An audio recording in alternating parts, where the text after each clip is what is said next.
Well, at this point, you've heard Kato, and you've heard about Gus. But, you know what they say. Last is not always least, and in fact, you save the best for last, and that is what we've done here. Take that, Devin and Shane. Hi, Abon. Hi, Dwayne. What's up? Are you ready to make an emotional bond with a character that may or may not survive? Yeah, I'll be sad, but it's happening, and Okay, I'm going to love her. And then if she dies, okay, great. Because let me tell you, you don't necessarily have a guarantee to make it out of your own backstory. Just so you know. Okay. Okay, good. Well, right, let's hope I get through it. What a weird threat to give somebody. Hey, this is your backstory. You may not make it. Hey, why don't you talk about Darling? Why don't you tell us about her? Ooh, Darling Derringer. She is a whole lot of fun. She is going to be a foxfolk. On the short end, for sure. Maybe like 5'2" at best. She won't be real cute, little soft and plump. She has short blue hair with kind of like white underneath tones. I think that's where. Yeah, that's close enough. And a long blue tail with the little white at the ends. She's got cute little fox ears as well. And she normally dresses with like adventuring gear for sure, but her preferred thing is kind of like a crop top look, but she just chopped off a poet shirt. It's still long sleeves underneath. And probably a signature leather jacket as well. But it's got a little white fluff just to be a little more different. Yeah, a little different from old Daddy Dearest. Yeah, just a little bit. That's fair. There's some cues in there. What about your class and your subclass? What are we doing? My class? I'm going to be playing a bard this time around. I think it's going to be fun, a little bit different from B for sure. And I'm going to do a homebrewed subclass with the College of Botany. So a little more plant-based. Maybe more Wen-inspired. We'll see how it goes. Yeah, that should be interesting. Wen is known for being chaotic at best. For two things. One, I love Darling. She tiny little thing in my mind. Like, I understand that she's a normal sized person, but I just, after like writing and reading, it's like this tiny little thing. And I love. I mean, compared to her brothers. Oh, for sure, for sure. I love that you called your race Fox Folk. Is that what I heard? Yes. I love that. Way better than Kitsune. So Fox Folk it will be. I wanted to do a little, like, disjointed from what real life is. Yeah, I'm a big fan of Fox Folk. And so that is canon in Goron now. I won't call it anything else unless it's for flavor. So thank you for cementing that into the world. Because I'm just going to erase where it says Kitsune, and I'm going to say Fox Folk and move on with our one shot. Perfect. Well, she is a beautiful... No, that question's for later. That's fine. Let's get right into it.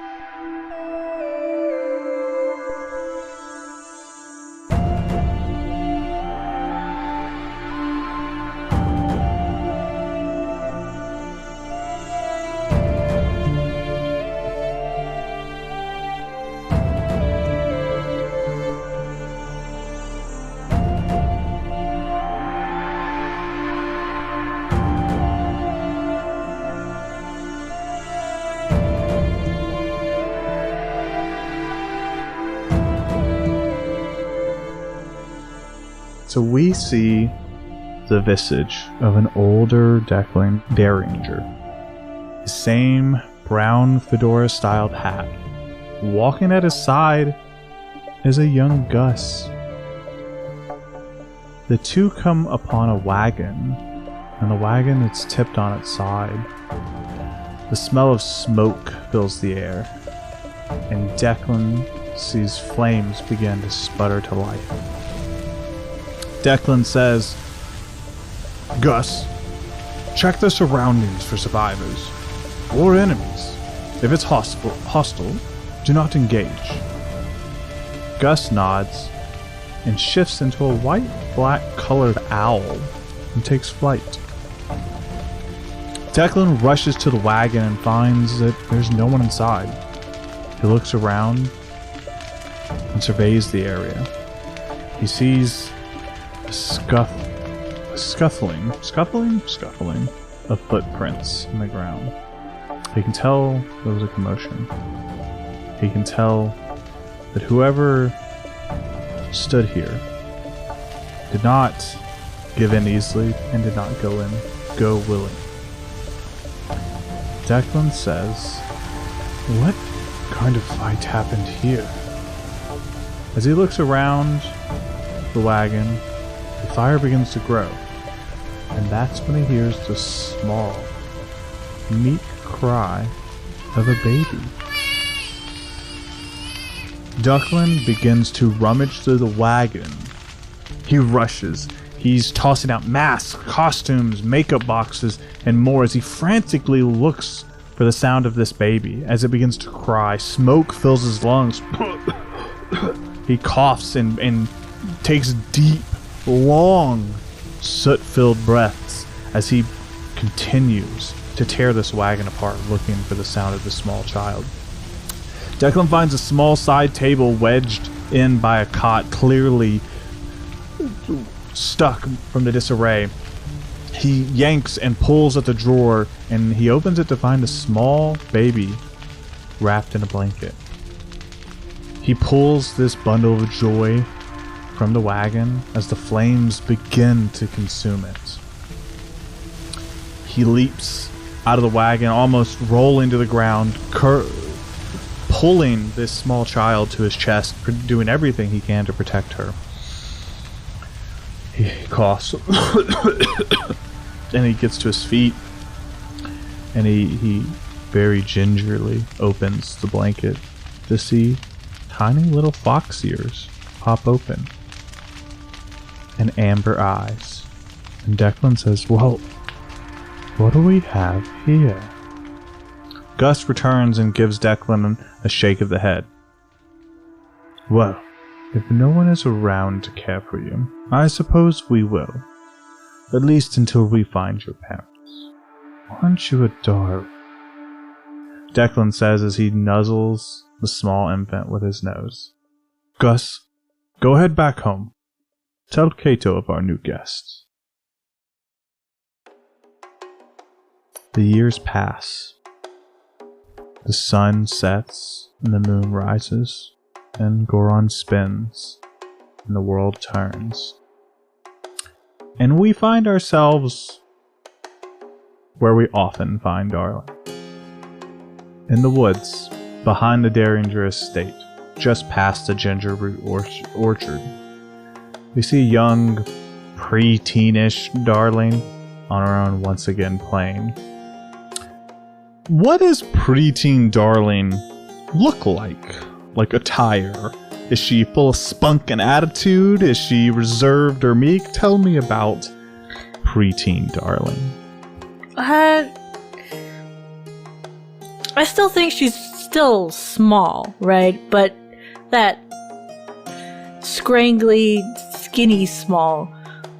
Full of spunk, like clothes all messy, ready to roll around outside, but come on, we're in the Derringer estate. She's probably got lots of little pretty dresses. Like frilly and bows and all that stuff. Lace, whatever. Just the whole 9 yards of real heckin' cute. But it's definitely not a dress that you see proper company in. This is definitely one she runs around in and probably has a few tears in. Like a play dress, like a yard dress. Oh yeah.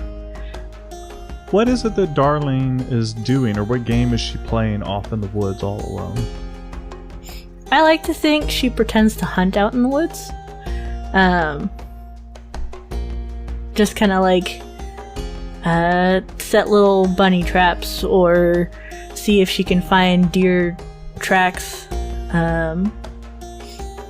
Just what interesting things come under the rocks. Be the adventurer and explorer she wants to be, but in the safety of her backyard. This is an important question, and this will be the DM remembers this. When you set these traps, is it catch and release, or do you set these traps to kill? It's catch and release. Excellent. Good to know. And so you're playing your game in this woods, you're frolicking and enjoying being alone, away from the brothers and sisters and the noise of the Derringer estate. And while the Derringer estate is never a terrible place to be, the one thing that is hard to find is solitude and quiet. And often, Darling finds herself alone in the woods to find just that. Solitude and quiet.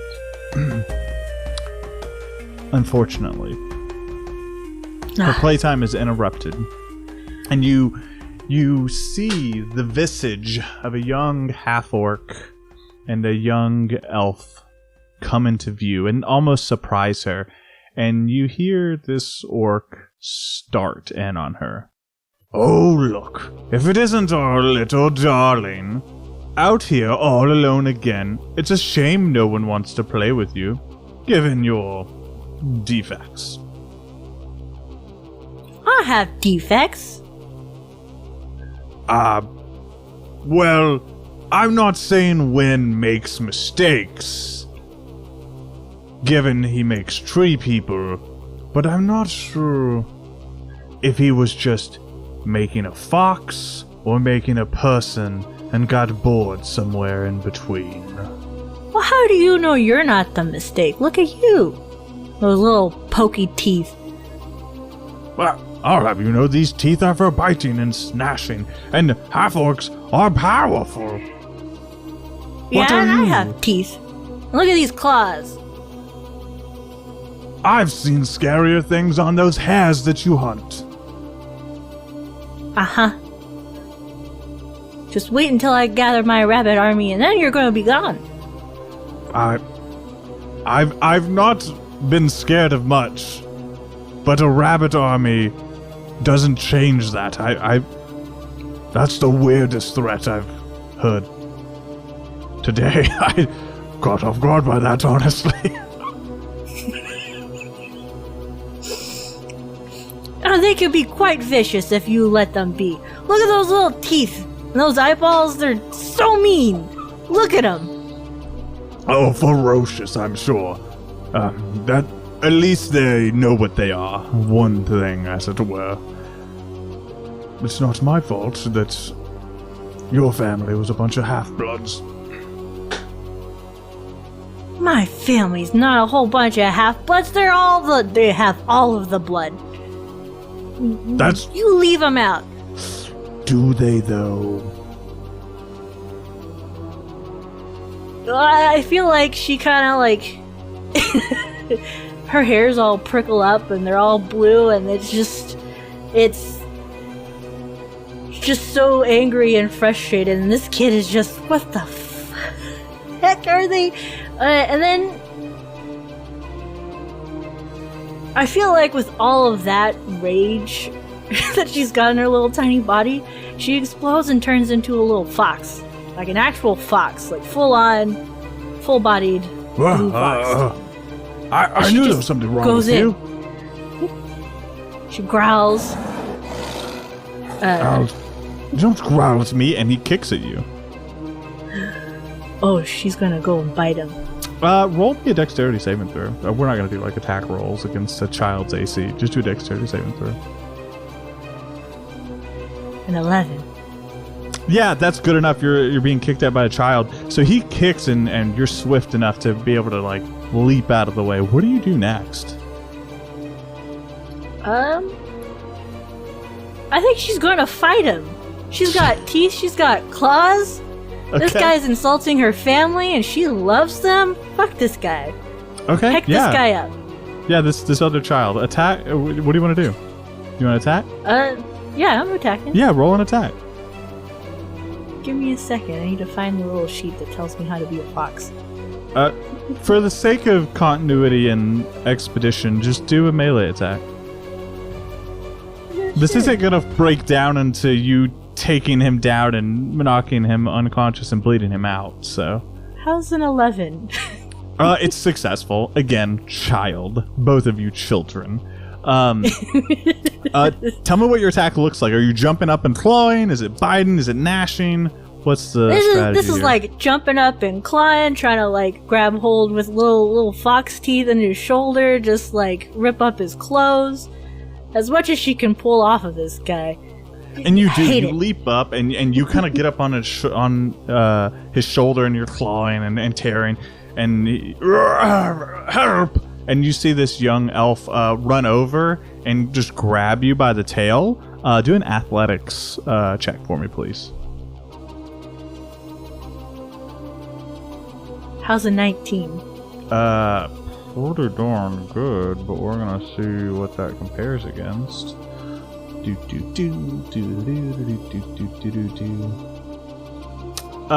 Pretty darn good.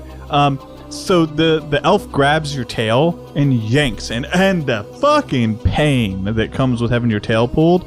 However, you don't let it grip, and so basically, the elf just pulls you down this half-orc's arm, and you just make this long red stretch of like blood and pain. And the orc yells out, "Oh, fucking mangy!" And he like shakes, and eventually he's able to shake you free and toss you. And the orc, this half-orc, Bell, starts to kind of like sob. I'm telling, and runs. And you see She'll do that like Go ahead. chase after run and like with the little yips foxes make, just like growls and snarls, but like she won't cross a line at some point, but she'll let him run enough away. of a chase to Yeah. run him off. Love that. And you This see is my territory. Back off. the female elf that was with the orc.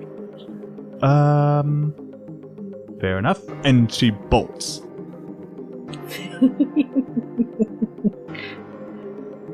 You've defeated your combat scenario. So I survived. we see a darling here in the woods, in the seclusion of her own imagination, but now a fox. How is Darling handling that? Actually, this is pretty cool. This feels awesome. She's gonna run around, do little zoomies. This is the first time Darling's ever turned into a fox, yeah? Yeah, she's not sure what's happening. This is all really cool. Like I can run and jump and probably chase after those little rabbits. I won't kill them, but oh man, is this fun? I think after she's had her fill, she'll like happily strut back home. Still in fox form. She hasn't figured out how to undo it yet, but this is fine.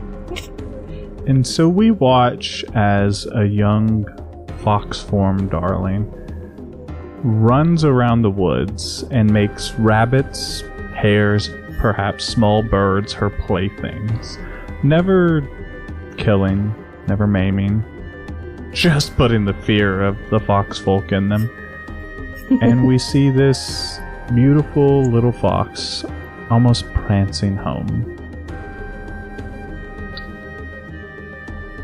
Are you able to remove form, or do you go into this home in form? I think once you found the problem of the door, she turns back. It's like, this is a problem. I need to be the bigger me. And it's not until you've been met with the brutal obstacle that is the door handle that you're able to transform. I like that. We flash forward just a small bit. Later that night, when our darling is tucked into bed, do me a favor, darling. Describe your childhood room.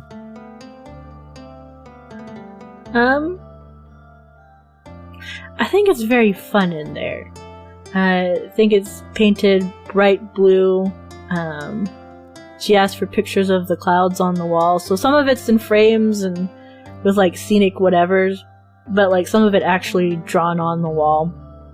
She's got like little strings of various like butterflies or bugs kind of going throughout the ceiling, or even little danglies of paper cranes or whatever she could get her hands on, or even kid made. It's going to be like the little like clothespin with papers coming out for your butterflies. And then all her other things are kind of like in soft blues, and just kind of like a fun child's playroom vibe. For some treasures from outside, like various cool flowers or sticks.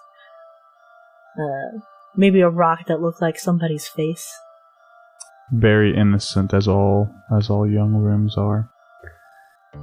And as Darlin is tucked into bed, we see Declan sitting in a chair, and draped across the back of this rocking chair is a soft, rosy red baby blanket draped across. Something that Declan couldn't quite part with and couldn't quite let Darling part with. Declan sits in this chair beside her with a moss-colored book in his hands, and the binding reads, "The Wonders of When." Declan says to his small darling, "Before we read a story tonight, we need to talk about what happened today with Boston and Twixie." Nothing to talk about. I saw Boston, and Twixie had quite the scare. What happened? They were making fun of me and the family.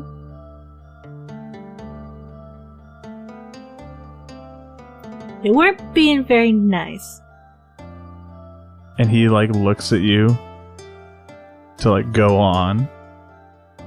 I bit him and I scratched him. And she does a little small smile. I turned into a fox. And you see Declan have what can only be a mix of frustration and pride, which all parents are familiar with the feeling of excitement, but still the requirement of fulfilling the parent role, even when joy approaches. And he says, That is wonderful. I'm so proud of you. I wasn't sure when the day would come that you would be able to embrace your roots. But darling, violence wasn't the answer there. I know he used terrible words, but don't let Boston stoop you down to his level and win with experience. Don't be so hot-headed. Well, how do I put cold on my head?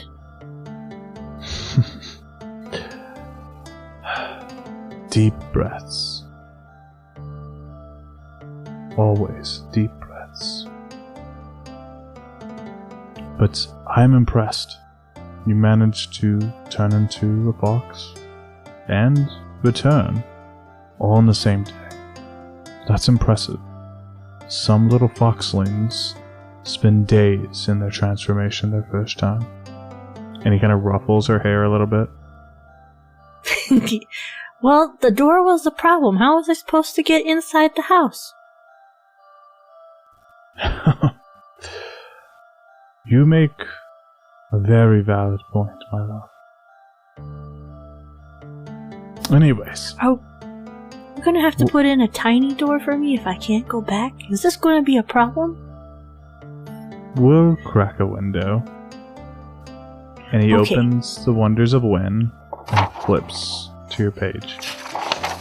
Now, where were we? And our vision drifts off, and we watch as Declan resumes reading to Darling. And we can only hear the muffled words, but we can see Darling, her eyes glued to Declan as he begins the story anew.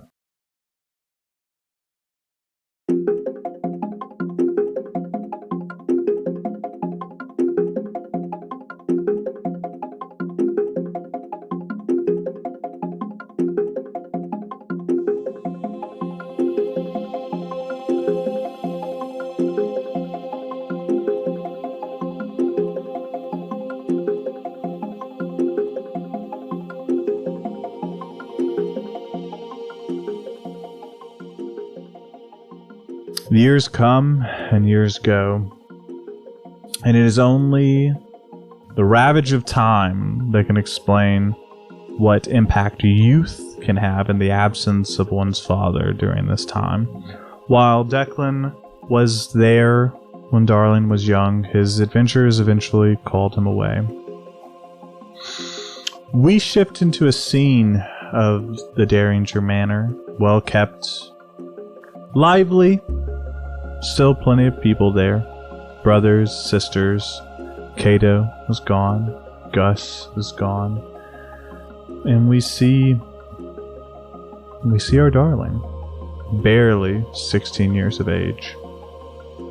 And she's putting things in a bag.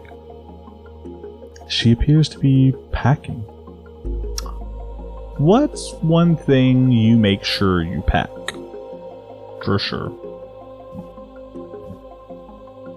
For sentimental value, it would be The Wonders of Wynn, for sure. That book is going in that bag. And then the blanket that Dad still kept around. And then, of course, like clothes and other various things you'll probably need while out there. She's seen Declan pack many things on their adventures, as well as Cato and whoever. And she's helped, I think. She's helped pack and help arrange things when Declan was going. Yeah, and she's just, like, stuffing it all in there. Like, it's not even orderly or anything. It's like she's determined to go, and nobody in this house is going to stop her.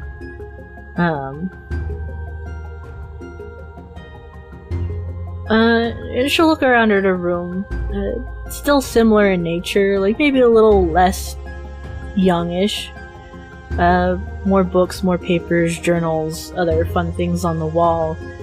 Papers, pens, things for crafting, lots of maps, just all sorts of things.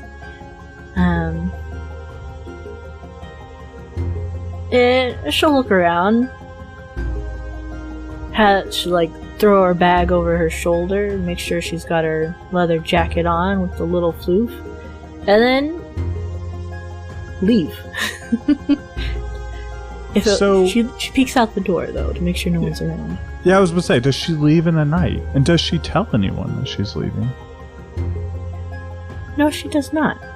There will be more in the night, and I bet there are some night owls in the family.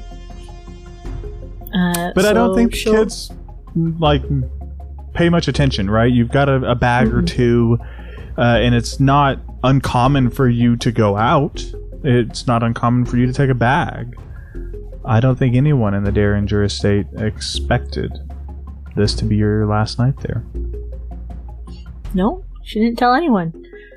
And she just leaves, walks out the door, like she was doing her normal day anywhere else.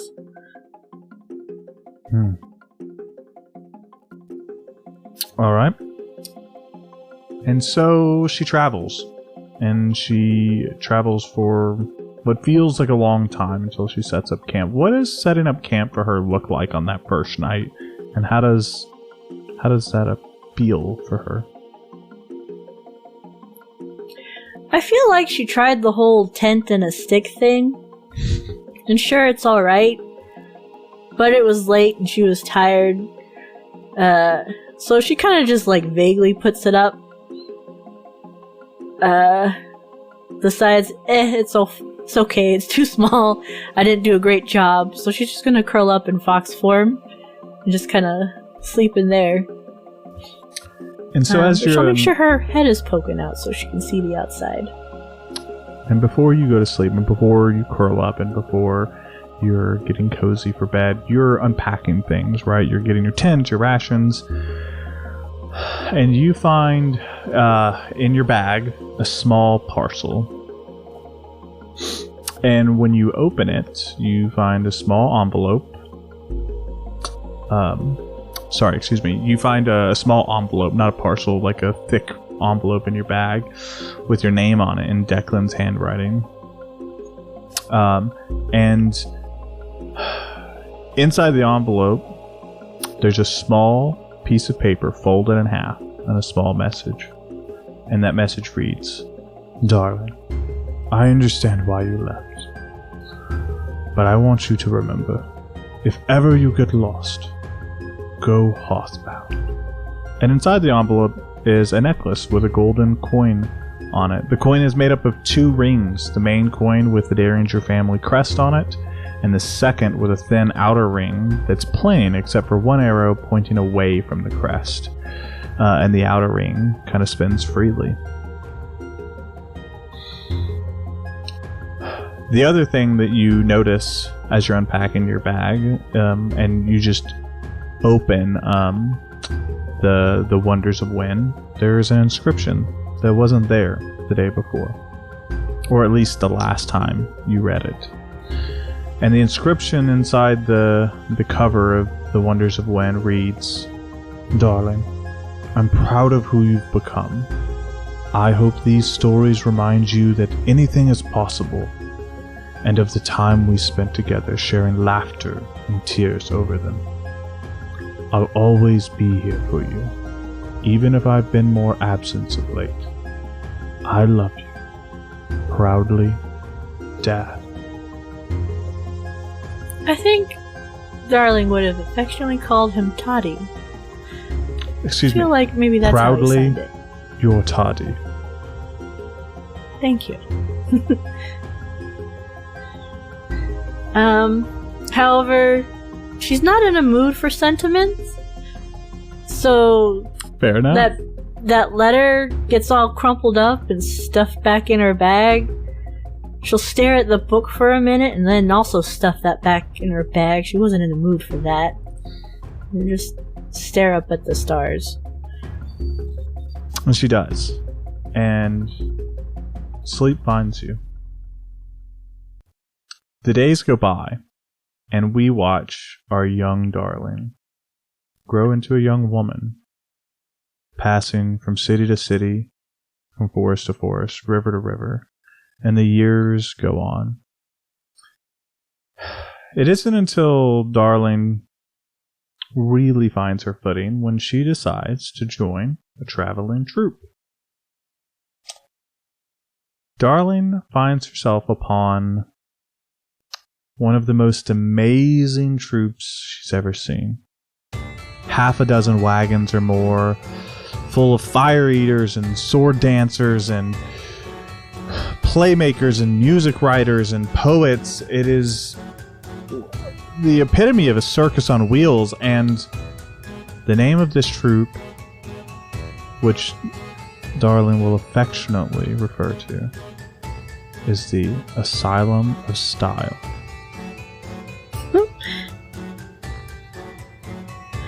Beautiful. Tell me what it was like for Darling to find home in a traveling troupe. I think she appreciated the noise the most.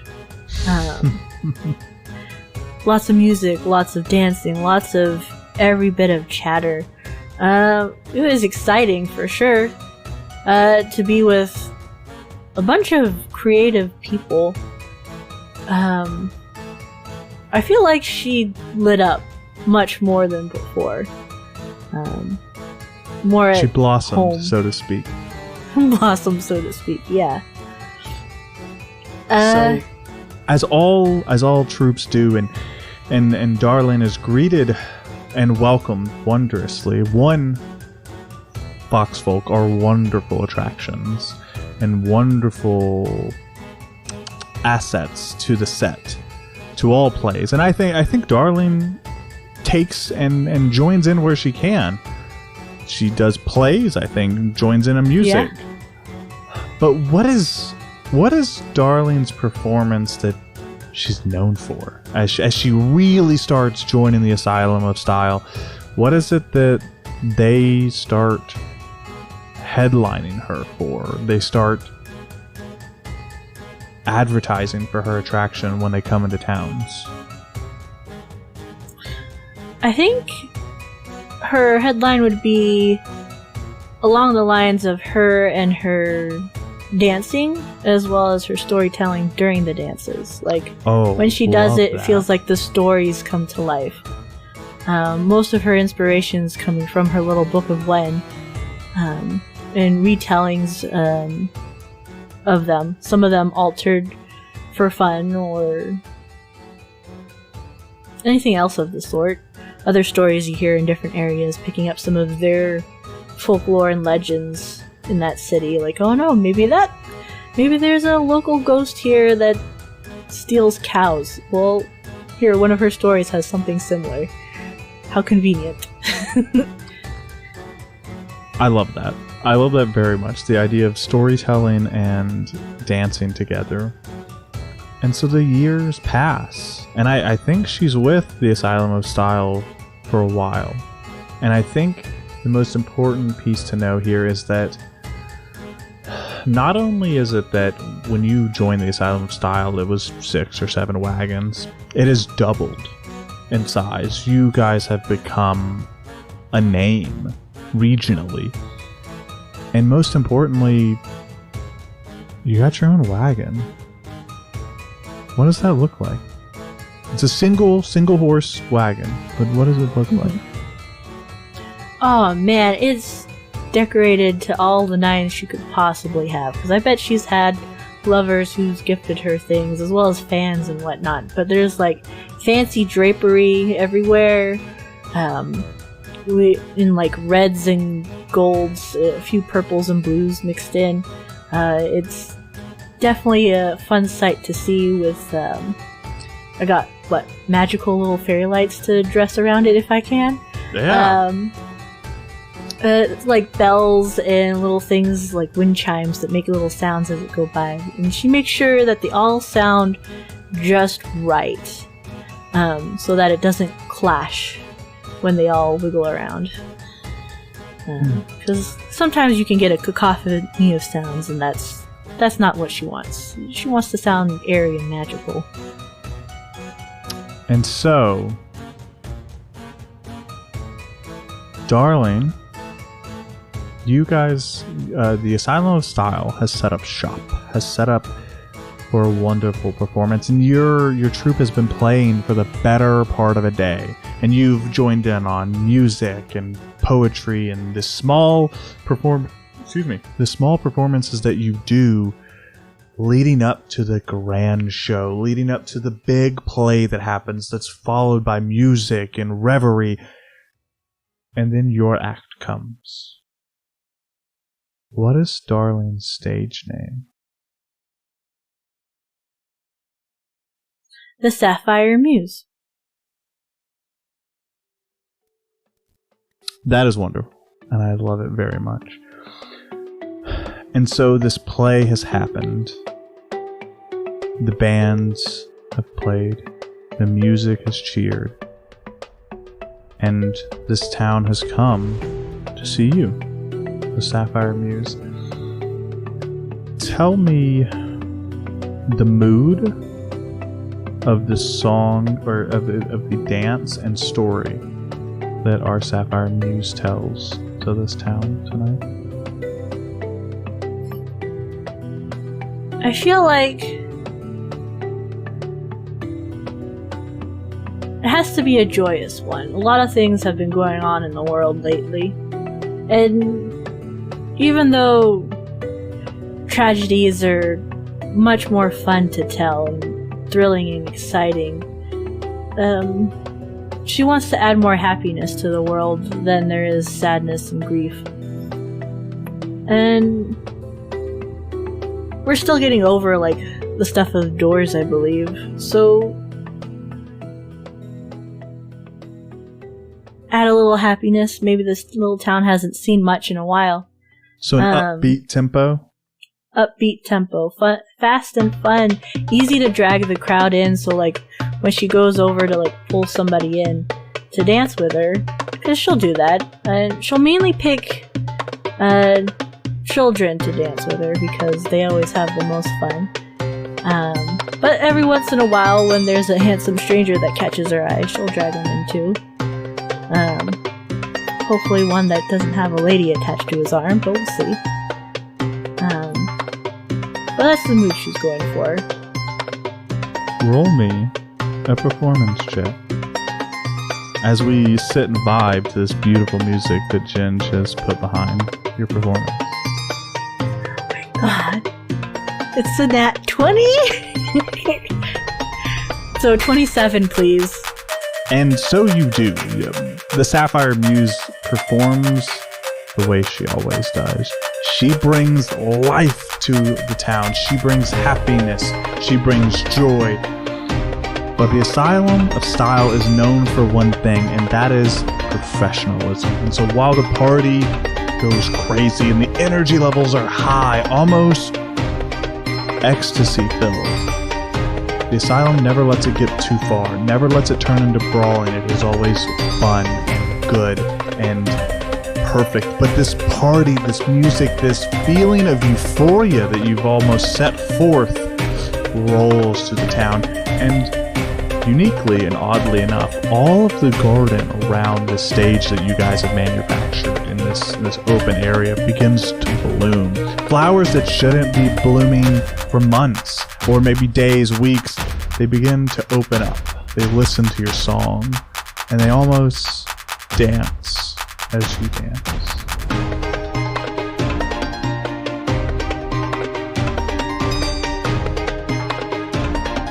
I was gonna say, she'll make it part of her act, pretend she's doing the magic to make it happen. She doesn't know how to explain it herself, but, you know, a few little words and whispers to a plant and some fancy hand motions can often give the illusion of this is definitely all planned, for sure. And as all great things exist and are wonderful, the happy moments of the world are fleeting. As the story, as your show, comes to an end, the crowd cheers and stomps and begs for an encore. The question is, does the Sapphire Muse give them one? Of course she will, but because it's the end of the show, end of the night, end of her turn of all the things, she'll settle down, more calming, and she keeps her book close at heart. I imagine maybe tucked underneath a fold of her dress piece that maybe flashes out. And it's her Book of When. And she'll whisper to all the kids, like, come here, and have them all gather around her. And she'll hold her book and tell us a little story. One of her favorite ones that Toddy always read. If I may, Abon, there is a story that is very much in canon and lore in the Goron world, which is the story, and keeping in line with her upbeat vibe, but more calm as she begins to settle things down. When romances and courts Sinlor's daughter, Malieve, who is also the moon. And that, I imagine that could be a beautiful, lower tempo story for her. Yes. If you don't like it, that's fine. But it just seemed to fit. No, yeah. Totally. Romance and all that stuff, that can attract any of those little hot dudes she has been looking at this evening.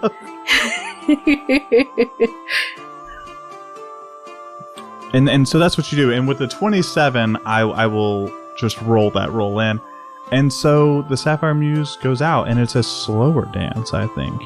It's more methodical, and you bring in the children in and almost teaching them the dance as you go. And it's this beautiful tale of love between two powerful beings that, like some and many great love stories, the odds are stacked against them, but together they find happiness, even if it's brief and fleeting. And your performance ends. And while the crowd is upset, they're understanding, and you see them all walk away with something they didn't come with. Happiness. Relaxation. The smell of euphoria on their very selves as they leave.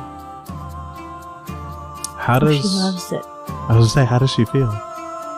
She loves it. She basks in it. She watches them, maybe like peek from behind like a little curtain set piece.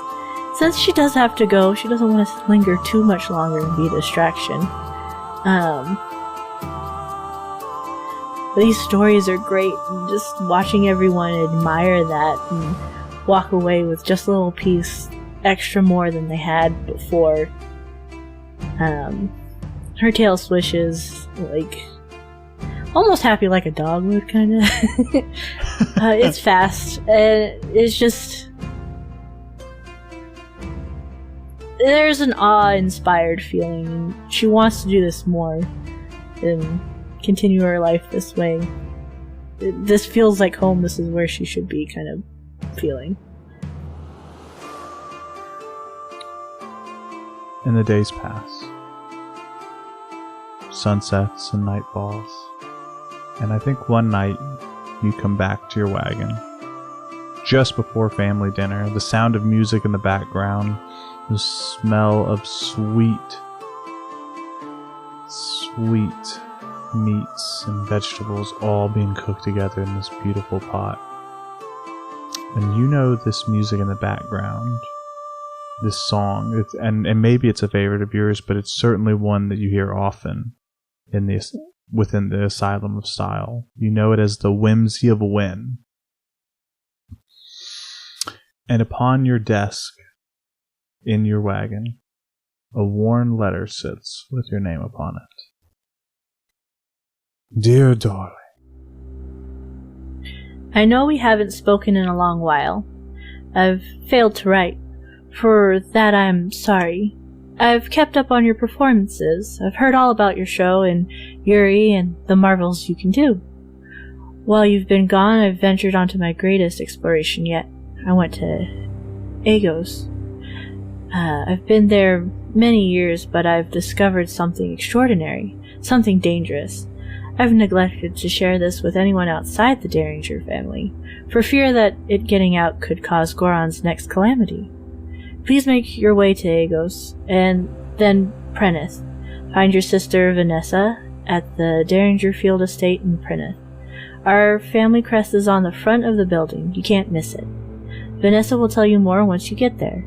I'm afraid someone is onto my discovery and following me. Hurry, darling, with all the speed of the wind. Love, Toddy. And that's where we're going to end the episode.